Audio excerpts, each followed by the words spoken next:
the ancient kingdom of Nepal, last of the Forbidden Lands, a country known as the home of the gods, where temples and shrines are more numerous than houses.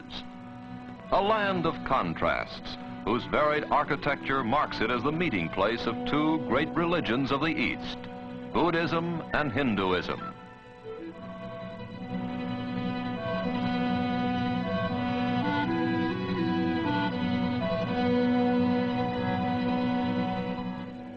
A land where primitiveness and ritual go hand in hand with friendliness and laughter.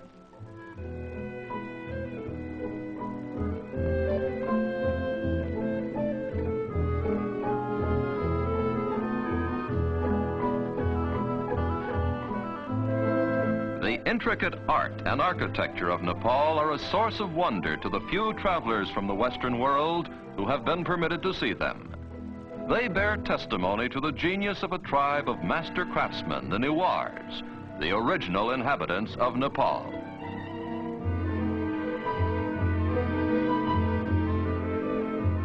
In centuries past, the Newars traveled far beyond their own borders, and in all likelihood, it was they who introduced the distinctive pagoda style to China and Tibet.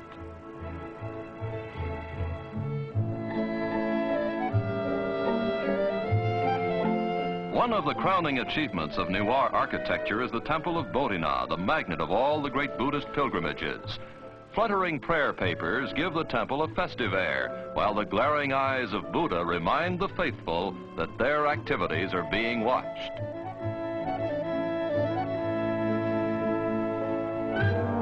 A reminder which even the children heed as they busily spin the prayer wheels at the base of the temple.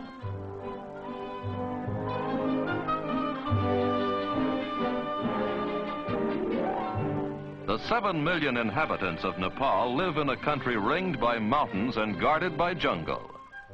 There has been practically no contact with the Western world. For hundreds of years, each generation has known a primitive way of life, hardly any different from that of the generations preceding it.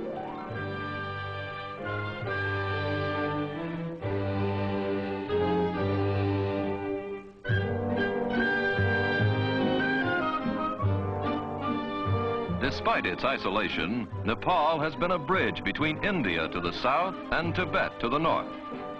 The mixture of these two civilizations has resulted in a bewildering variety of Nepalese costumes, customs, complexions, and, of course, eating habits.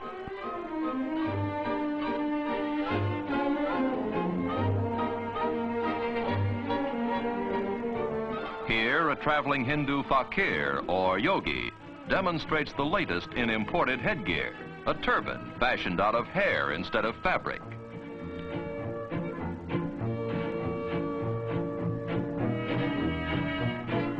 Ah, a perfect fit. This hairdo is much simpler. Only a top knot remains, to lift the youngster to heaven should he die.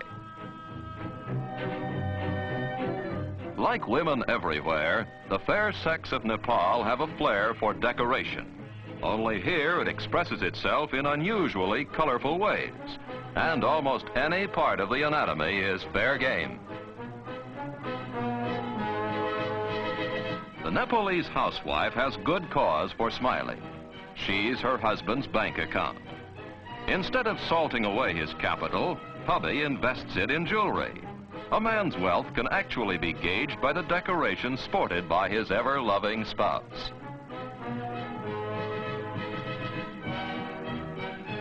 In a land where so many gods are worshipped, festivals and religious ceremonies occupy a good part of the time. Almost every day is a holiday. Some of the festivals are not only gay like this one, but also gory, like the annual Hindu festival of the Dasera, during which hundreds of buffaloes are decapitated as sacrifices to the goddess Durga. A wedding is also an occasion for celebration. It's an expensive affair, but not for the blushing bride. Her trousseau and ornaments are paid for by the groom, who also foots the bill for all the expenses of the elaborate ceremony.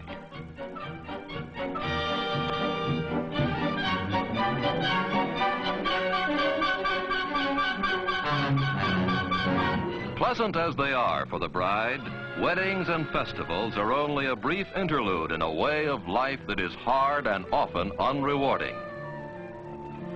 The soil is poor, the tools of agriculture are primitive, and even when a crop does grow, it's often raided by sacred monkeys and other animals which cannot be harmed.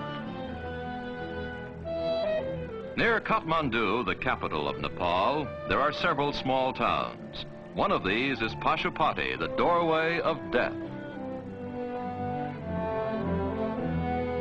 The townspeople do a thriving business carrying bundles of wood. For the great desire of the Hindu is to be cremated here and then set afloat in the holy waters of the Bagmati River.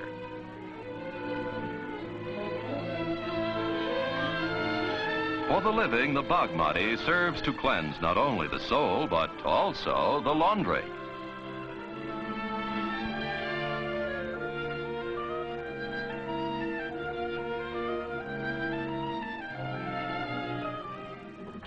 And now we come to the ruling tribe of Nepal, the Gurkhas.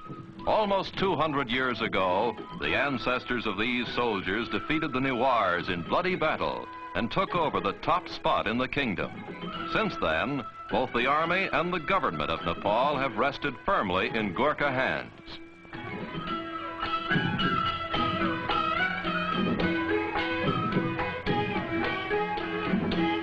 Despite his fondness for dancing while dressed in milady's finery, the Gurkha is considered one of the toughest fighting men in the world.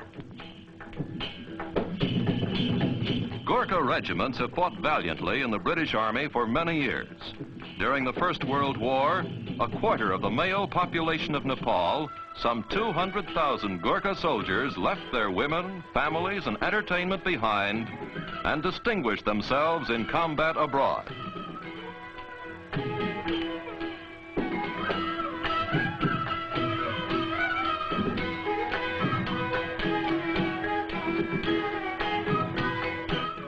Although the Gurkhas have traveled beyond their own borders, Nepal itself, with its temples, beliefs, and people, has hardly been touched by what we call civilization.